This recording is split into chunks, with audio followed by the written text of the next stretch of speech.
नमस्कार मित्रांनो, आपण पाहताय महाराष्ट्र टुडे न्यूज। मित्रांनो, धारूर, वडवणी आणि माजलगाव या तीन तालुक्यामध्ये नेमकं चित्र काय झालेलं आहे? मतदान, सर्वाधिक मतदान या तीन तालुक्यामधून कोणाला झालेलं आहे? माजलगाव मतदारसंघाचा एक्झिट पोल काय आहे आणि एक्झिट पोलनुसार माजलगाव मतदारसंघाचा आमदार कोण होणार आहे, कोण होऊ शकतो, या बाबतीमध्ये आपण या व्हिडिओमध्ये चर्चा करणार आहोत। विशेष म्हणजे माजलगाव मतदारसंघामध्ये सध्याची स्थिती अशी आहे की सध्याची स्थिती जर सांगायचं म्हटलं तर गेल्या 25 वर्षाच्या आमच्या पत्रकारितेच्या अनुभवामध्ये आतापर्यंत पहिल्यांदाच असं घडलं आहे की माजलगाव मतदारसंघाचं चित्र अजूनही स्पष्ट होताना दिसत नाही। नेमका कोण आमदार होऊ शकतो हे अजूनही स्पष्ट झालेलं नाही, कारण नेमकं जे गणित आहेत हे गणित कसे बदललेले आहेत, राजकीय समीकरण तालुकानिहाय कसे बदललेले आहेत याचा आपण खऱ्या अर्थाने या ठिकाणी आढावा घेऊया। ओबीसी समाजाचे 2 उमेदवार आहेत, माधव निर्मळ आणि बाबरी मुंडे।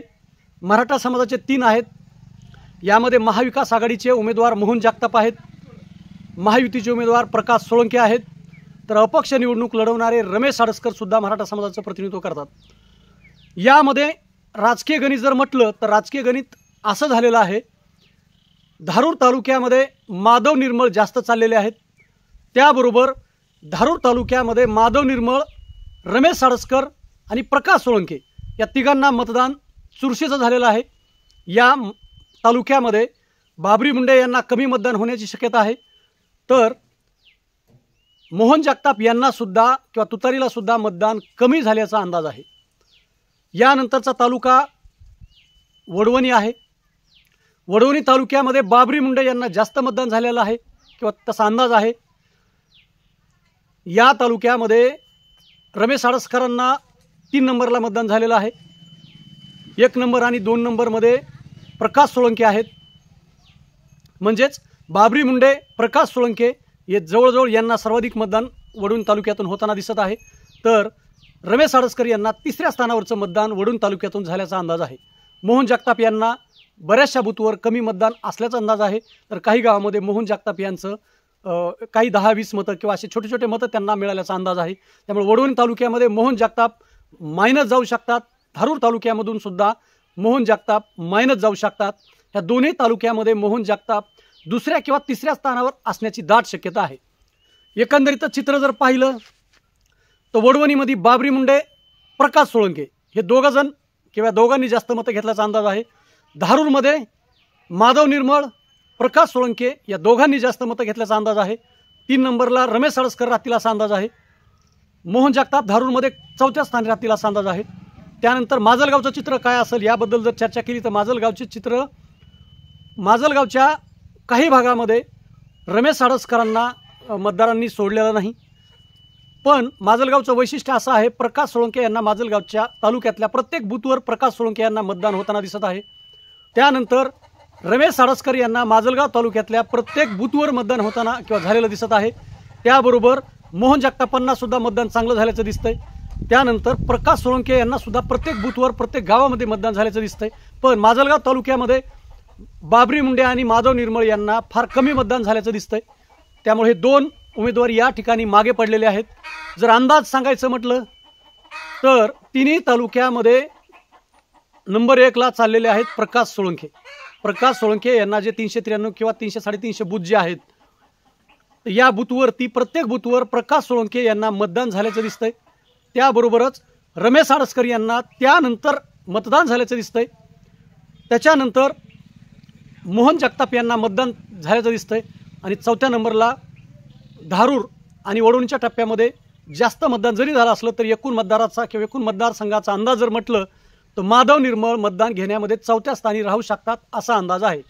पण जरी 4थ्या स्थानी राहत असले तरी वडवणी आणि धारूर या 2 तालुक्यामध्ये माधव निर्मळ यांना मोठ्या प्रमाणात रेकॉर्ड ब्रेक मतं मिळालेली आहेत, त्यामुळं पिक्चरमध्ये ते सुद्धा आलेले आहेत। एकंदरीत मतांचा आकडा जर म्हटलं, एक अंदाजित आकडा जर म्हटलं तर बाबरी मुंडे एक 15 ते 20 हजारापर्यंत राहू शकतात असा अंदाज आहे।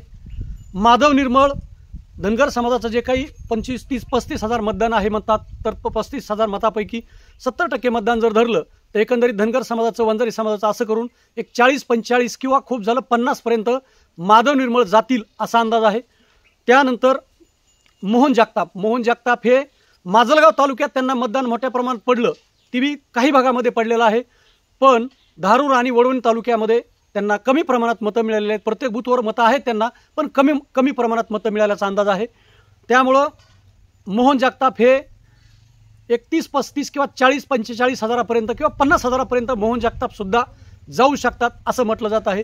त्यामुळे या ठिकाणी माजलगाव मतदारसंघात खरी लढत प्रकाश सोळंके आणि रमेश साळसकर यांच्यामध्ये होताना दिसत आहे.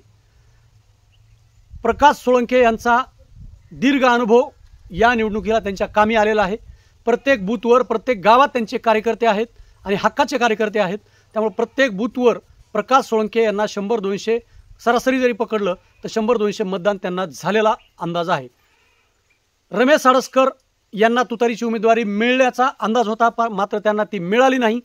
एकंदरीतच त्यांना ती न मिळाल्यामुळं त्यांच्या कार्यकर्त्यांमध्ये नाराजी आहे आणि एकंदरीतच त्याच भावनेतून कार्यकर्ते जिद्दीला पेटलेले होते आणि त्यामुळं रमेश साळसकर यांना सुद्धा मतदारसंघात अनुकूल वातावरण झालं आणि त्यामुळं रमेश साळसकर यांना काही भाग जर सोडला, काही बूथ जर सोडले तर बहुतेक बूथवर रमेश साळसकर यांना मतदान झाल्याचं दिसत आहे. त्यामुळं खरी लढत प्रकाश सोळंके आणि रमेश साळसकर यांच्यामध्ये होईल अशी चर्चा माजलगाव येथील पत्रकारांमध्ये आहे. आम्ही पत्रकारांशी या बाबतीमध्ये चर्चा केली तर पत्रकारांचं म्हणणं सुद्धा असंच आहे. खरी लढत किंवा खरी टफ फाईट सरळ क्रमांक 1 आणि क्रमांक 2 रमेश साळसकर आणि प्रकाश सोळंके यांच्यामध्ये होताना दिसत आहे. त्यामुळं या दोन्हीपैकी एक जर झाला विजय तर कुणीही एक होऊ शकतो, पण त्या जे काही मताधिक्य असेल हे मताधिक्य 400, 500 किंवा 1000 एवढ्या अंतराचं असू शकतं. फार मोठं मताधिक्य असण्याची शक्यता या ठिकाणी कमी आहे. माधव निर्मळ खऱ्या अर्थानं आमदार होऊ शकत होते, पण बाबरी मुंडे यांनी निवडणूक लढवल्यामुळं आणि ते जवळपास 15 ते 20 हजार मतदान घेताना दिसत असल्यानं माधव निर्मळ खऱ्या अर्थानं पिछाडीवर पडल्याचं दिसून आलं. याशिवाय माधव निर्मळ यांची यंत्रणा काही प्रमाणात का होईना कमी पडल्याची जोरदार चर्चा आहे. गावगावामध्ये जी यंत्रणा लावायला पाहिजे होती तशी यंत्रणा लावण्यामध्ये माधव निर्मळ कमी पडल्याचं दिसत आहे. दुसरी गोष्ट, मोहन जगतापांच्या बाबतीमध्ये जर म्हटलं तर मोहन जगतापांची हवा ही माजलगावच्या तालखेड वगैरे तिकडच्या भागामध्ये जास्त आहे, कारखाना परिसराच्या एरियामध्ये. त्यामुळे त्या भागात त्यांना मतदान बऱ्यापैकी झाल्याचा अंदाज आहे, पण ते सुद्धा 50 ओलांडतील अशी शक्यता, याची शक्यतासुद्धा कमी आहे असा अंदाज आहे. त्यामुळे एकंदरीतच जर विजय झाला तर विजय प्रकाश सोळंके किंवा रमेश साळसकर यांचा विजय होऊ शकतो. आमच्या एक्झिट पोलनुसार रमेश साळसकर हे सरासरी 1 ते 2 हजार मतांनी विजय होताना दिसत आहेत.